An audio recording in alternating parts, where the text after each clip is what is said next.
नर्मदा हर गुरु महाराज। नर्मदे। बाबू आपका शुभ नाम बोल सकते हैं? श्री सोमेश्वर गिरी महाराज। बाबा जी आप ये क्षेत्र चला रहे ना, कब से है बाबा जी आप यहाँ? ये लगभग 1.5 साल हो गया है। यहाँ अखंडित भंडारा चलता है अच्छा अच्छा। और नर्मदा परिक्रमा वासियों की एवं साधु संतों की एवं समाज के निराश्रित लोगों के लिए भी रहने और भोजन की व्यवस्था यहाँ पूर्ण रूप से निःशुल्क है। भगवान महादेव के बारे में कुछ ना कुछ आपका मुंह से सुनना चाहते हैं बाबा, लोग की ज्ञान की बात कुछ ना कुछ।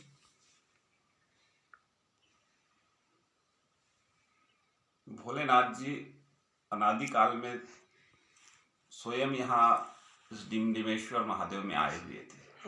यह डिमावर गांव है और यहाँ उन्होंने डमरू बजाया था, इसलिए इसका नाम डिमडिमेश्वर पड़ा।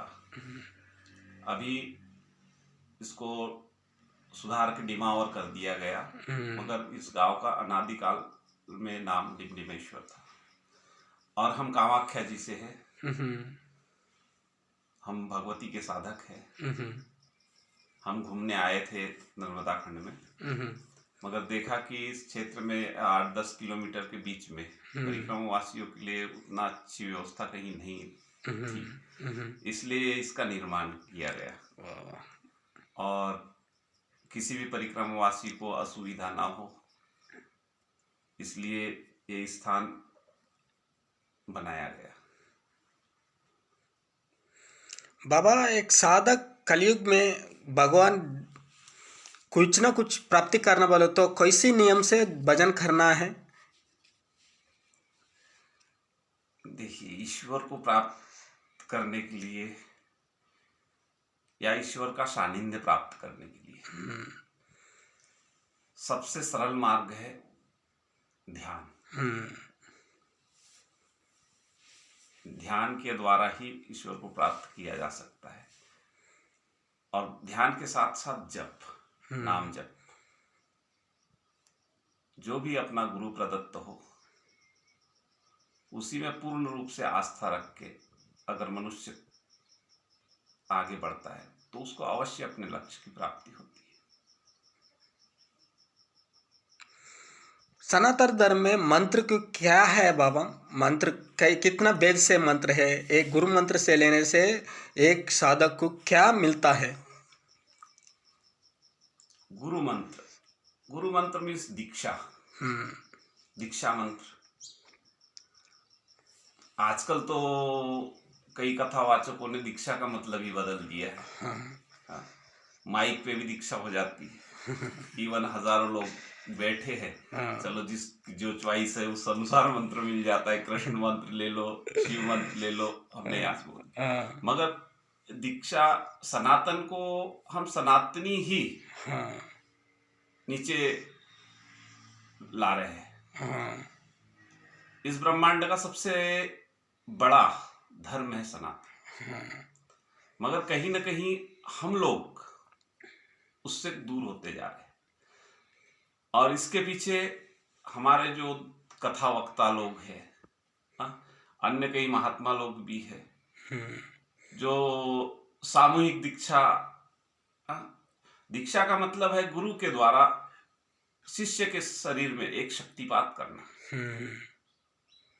सिर्फ ये नहीं है एक मंत्र दे देना, शिष्य को मंत्र वो दिया जाता है जो गुरु स्वयं जागृत करके रखा होता है। है ना? सही बाबा। तो दीक्षा का मतलब है गुरु के द्वारा शिष्य के शरीर में शक्तिपात करना। अब आजकल तो इसका मीनिंग ही बदल गया है। दीक्षा देने के बाद में पता नहीं गुरु जी हमारे कौन है और शिष्य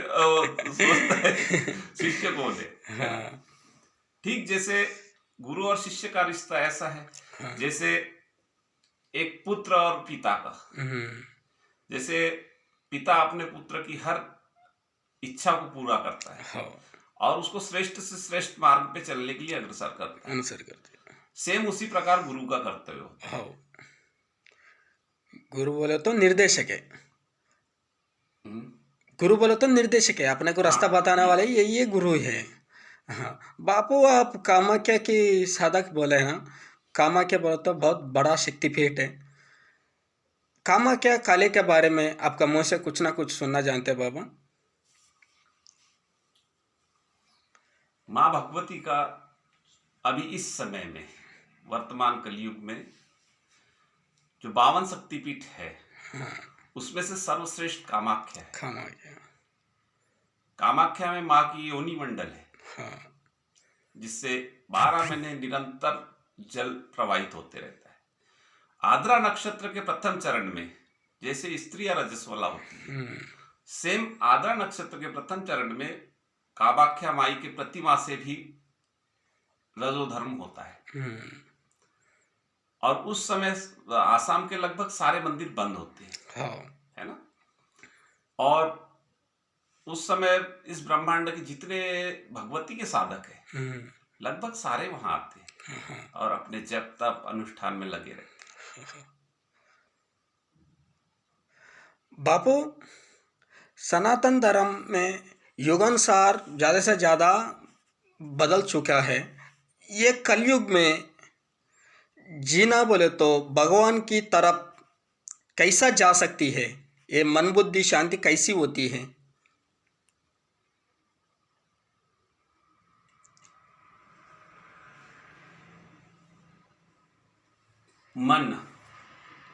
मन शांत होने के लिए एक श्रेष्ठ गुरु की आवश्यकता है। जब तक एक निर्देशक ना हो आपके जीवन में, मार्गदर्शक ना हो, तब तक ये स्थिति में आना असंभव है। आज 99% देखा जाए तो समाज में वो लोग मार्गदर्शक बने हैं जिनको खुद को अपने लक्ष्य का पता नहीं है ना। जैसे माँ नर्मदा सामने है मगर हमें नहीं मालूम, हम इधर बैठे, आप लोग तीनों भगवती के दर्शन करना चाहते हो, हमने कभी जीवन में नहीं किया है।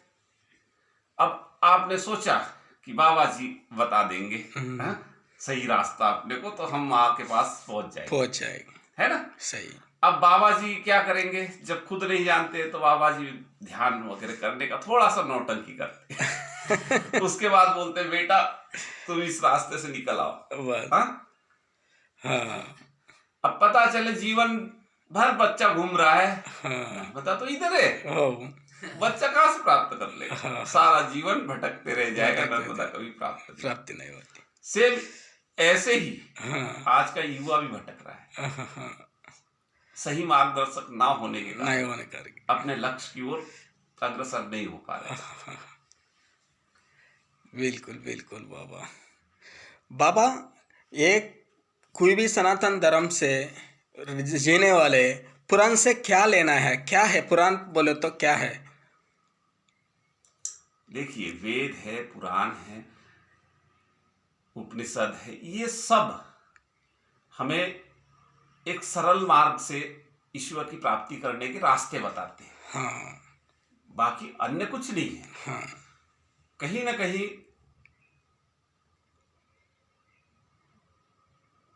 एक छोटी सी स्टोरी बताते हैं, है ना। लोग सदगुरु की प्राप्ति करना चाहते हैं, सदगुरु ढूंढेंगे कि सदगुरु मिले तो हमें हमारा उद्धार हो, हमें चलने का सही रास्ता है। हमारा मानना है कि सदगुरु को ढूंढने की आवश्यकता नहीं। सांसारिक जीवन में हर घर में एक सदगुरु होता है। सांसारिक जीवन में ऐसा इस ब्रह्मांड में कोई परिवार नहीं है जहां एक सदगुरु पैदा ना हुआ हो।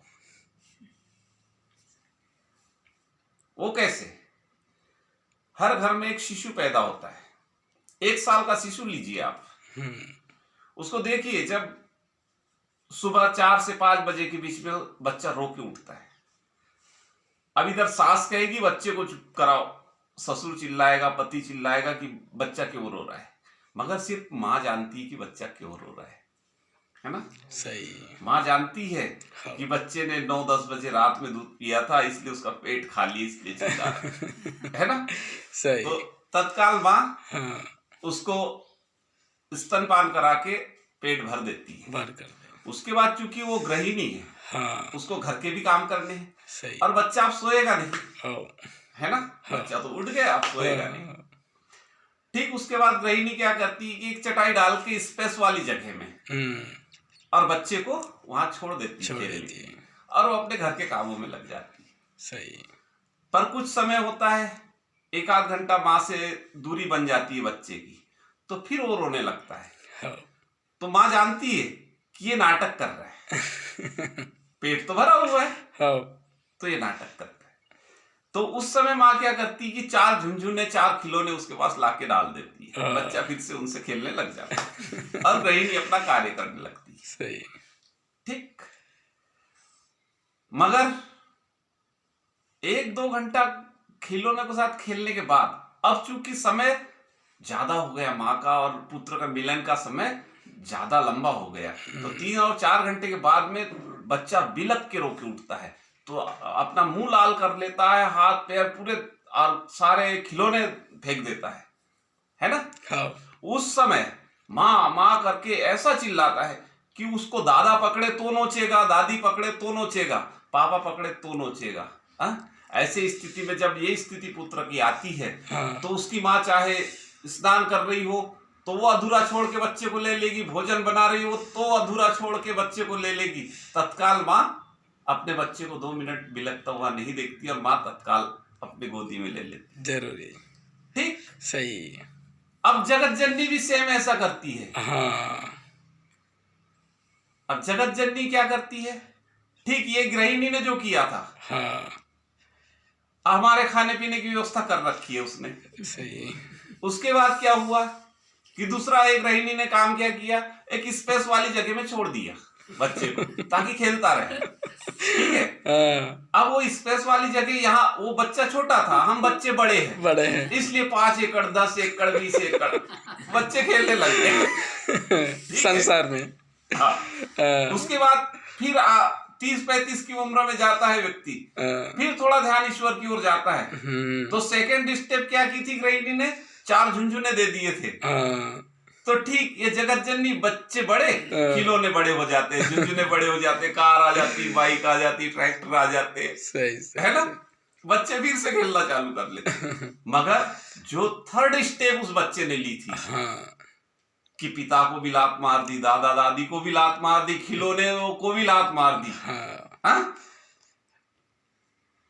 तो उस स्टेप में उसने अपनी माँ को प्राप्त किया। उसका लक्ष्य क्या था, माँ की प्राप्ति। ठीक, बस वो थर्ड स्टेप हमारे जीवन में आ जाए, तो वो तो 2 बच्चों की माँ है, उसके अंदर इतनी ममता है कि वो 2 मिनट अपने बच्चे को बिलखता हुआ नहीं देख सकती, तो ये तो जगत जननी, इसके अंदर इतनी ममता है कि 2 सेकंड बिलखने नहीं देगी, तत्काल आपको ले लेगी। जरूर जरूर। वाह वाह वाह वाह, जय माता। बाबा आपका मुंह से ये सुनने के बाद मेरे को रामकृष्ण परम